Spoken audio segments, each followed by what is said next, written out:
హైదరాబాద్ గడ్డ మీద పురుడు పోసుకున్న మజ్లిస్ పార్టీ ఇప్పుడు దేశవ్యాప్తంగా కాంగ్రెస్ ప్రాంతీయ పార్టీలకు కంటి మీద కునుకు లేకుండా చేస్తోంది. దశాబ్దాలుగా ముస్లిం మైనారిటీలను తమ ఓటు బ్యాంకుగా మలుచుకున్న పార్టీలకు ఎంఐఎం ఎంట్రీ ఒక పీడకలగా మారింది.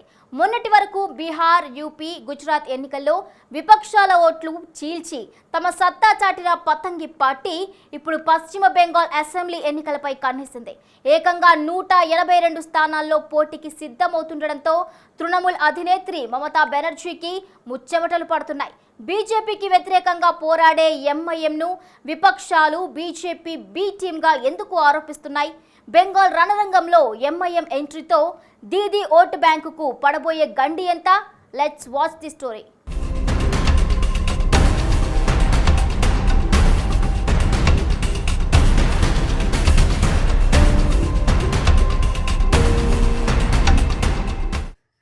ఎంఐఎం పార్టీ అంటేనే బీజేపీకి బద్ద వ్యతిరేకి అన్నది దేశవ్యాప్తంగా ఉన్న ఒక సహజమైన అభిప్రాయం. దానికి తగ్గట్టుగానే ఇంటా బయట ఎంఐఎం అధినేత అసదుద్దీన్ ఓవైసీ, ఫ్లోర్ లీడర్ అక్బరుద్దీన్ ఓవైసీలు కమలం పార్టీ విధానాలపై తీవ్రస్థాయిలో విరుచుకుపడుతుంటారు. లోక్సభ వేదికగా అయినా, రాష్ట్రాల అసెంబ్లీలో అయినా, బహిరంగ సభల్లో అయినా బీజేపీ సిద్ధాంతాలను, హిందుత్వ ఎజెండాను వారు బలంగా వ్యతిరేకిస్తారు. ముస్లిం సమాజాన్ని రక్షించడానికి, వారి హక్కుల కోసం రాజీలేని పోరాటం చేయడానికి ఉన్న ఏకైక పార్టీ తమదే అన్నట్లుగా ఎంఐఎం దేశవ్యాప్తంగా విస్తృతంగా కార్యక్రమాలు నిర్వహిస్తోంది. మైనారిటీల హక్కులకు రక్షణ కవచంగా నిలుస్తామని భరోసా ఇస్తూ ఎక్కడికక్కడ స్థానిక ముస్లిం నాయకత్వాన్ని ప్రోత్సహిస్తోంది.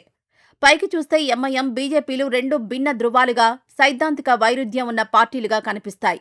కానీ రాజకీయ క్షేత్రంలో మాత్రం ఈ రెండు పార్టీల వ్యూహాల వల్ల నష్టపోతున్నది మాత్రం జాతీయ స్థాయిలో ఉన్న కాంగ్రెస్, వివిధ రాష్ట్రాల్లోని ప్రాంతీయ సెక్యులర్ పార్టీలే అన్న చర్చ జరుగుతోంది.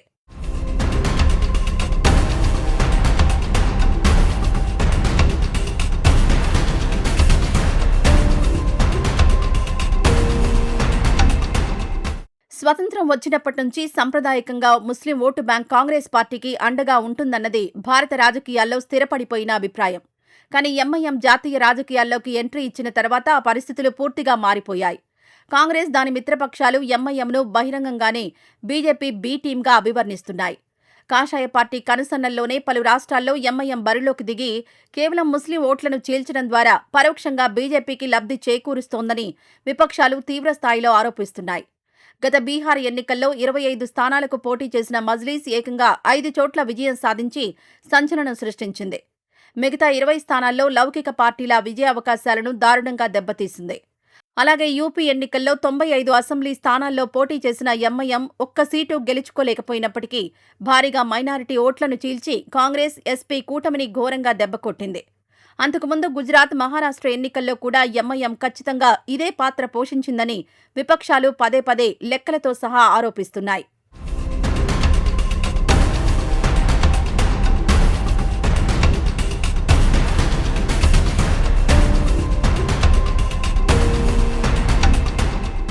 తమపై విపక్షాలు చేస్తున్న ఆరోపణలను ఎంఐఎం అధినాయకత్వం అంతే ధీటుగా తిప్పికొడుతోంది. తాము బీజేపీకి బి టీం అనే ఆరోపణలొచ్చిన ప్రతిసారి అసదుద్దీన్ ఓవైసీ స్ట్రాంగ్ కౌంటర్ ఇస్తున్నారు. ఇండియాలో రిజిస్టర్ అయిన ఒక గుర్తింపు పొందిన రాజకీయ పార్టీగా దేశంలో ఎక్కడైనా పోటీ చేసే పూర్తి రాజ్యాంగ హక్కు తమకుందని మజ్లిస్ వాదిస్తోంది. తమకు బలం ఉన్న చోట ఒంటరిగా అయినా, భావ సారూప్యత ఉన్న పార్టీలతో కలిసి అయినా బరిలోకి దిగుతామని కుండబద్దలు కొడుతోంది. దశాబ్దాలుగా ముస్లిం ఓట్లను కాంగ్రెస్, ఇతర ప్రాంతీయ పార్టీలు తమ సొంత జాగీరులా భావిస్తున్నాయని, ముస్లింల అభివృద్ధిని ఏమాత్రం పట్టించుకోలేదని ఎంఐఎం విమర్శిస్తోంది. తాము ఎన్నికల్లో పోటీ చేయడం వల్ల సహజంగానే కొందరికి రాజకీయ లాభం, మరికొందరికి రాజకీయ నష్టం జరుగుతాయని, అందుకు ఒక స్వతంత్ర పార్టీగా తామెలా బాధ్యులం అవుతామని పతంగి పార్టీ లాజికల్గా బదిలిస్తోంది. ఓడిపోయిన ప్రతిసారి తమ వైఫల్యాలను కప్పిపుచ్చుకోవడానికే కాంగ్రెస్ కూటమి నేతలు తమను బలిపశువును చేస్తున్నారని ఓవైసీ స్పష్టం చేస్తున్నారు.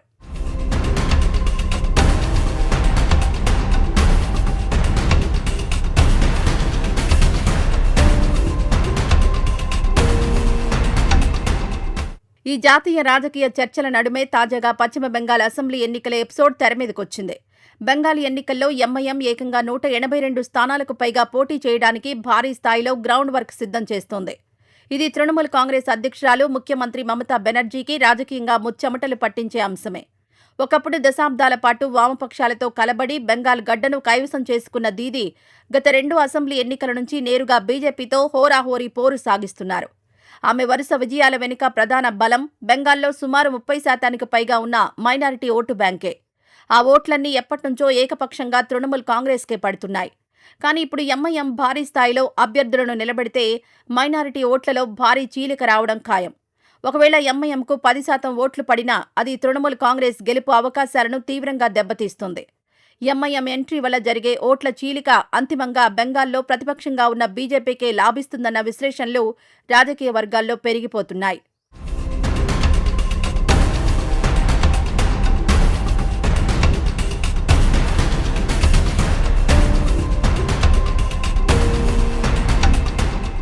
ఎంఐఎం తాజా నిర్ణయంతో బెంగాల్ రాజకీయ చదరంగం పూర్తిగా రసవత్రంగా మారింది. గతంలో బీహార్, యూపీ అసెంబ్లీ ఎన్నికల్లో పతంగి ప్రభావంతో దెబ్బతిన్న కాంగ్రెస్ కూటమి నేతల్లాగే మమతా బెనర్జీ కూడా బాధితురాలిగా మిగిలిపోతారా? తనదైన వ్యూహాలతో కమలాన్ని, పతంగిని కలిపి ఒకేసారి హౌరా బ్రిడ్జి కిందకు తోసేస్తారా అన్న చర్చ బెంగాల్ పొలిటికల్ వర్గాల్లో జరుగుతోంది. మమతా తన అడ్మినిస్ట్రేషన్ ట్రాక్ రికార్డుతో ముస్లింలను తన వైపే ఉంచుకోగలిగితే ఎంఐఎం బెంగాల్లో పెద్దగా ప్రభావం చూపలేకపోవచ్చు. కానీ ఓవైసీ సెంటిమెంట్ ప్రసంగాలు వర్కౌట్ అయితే మాత్రం దీదీకి సొంత గడ్డపైనే గడ్డుకాలం తప్పదు. ఏది ఏమైనా ఒకప్పుడు కేవలం పాత బస్తీకి పరిమితమైన హైదరాబాద్ పతంగి పార్టీ ఇప్పుడు దేశంలో ఏ మూల ఎన్నికలు జరిగినా జాతీయ స్థాయి పార్టీలను, బలమైన ప్రాంతీయ పార్టీలను హడలెత్తిస్తుందనడంలో ఎలాంటి సందేహం లేదు. బెంగాల్ ఫలితాలు దేశ రాజకీయాల్లో ఎంఐఎం స్థానాన్ని మరింత స్పష్టం చేయబోతున్నాయి. మరి ఏం జరుగుతుందో వేచి చూడాలి.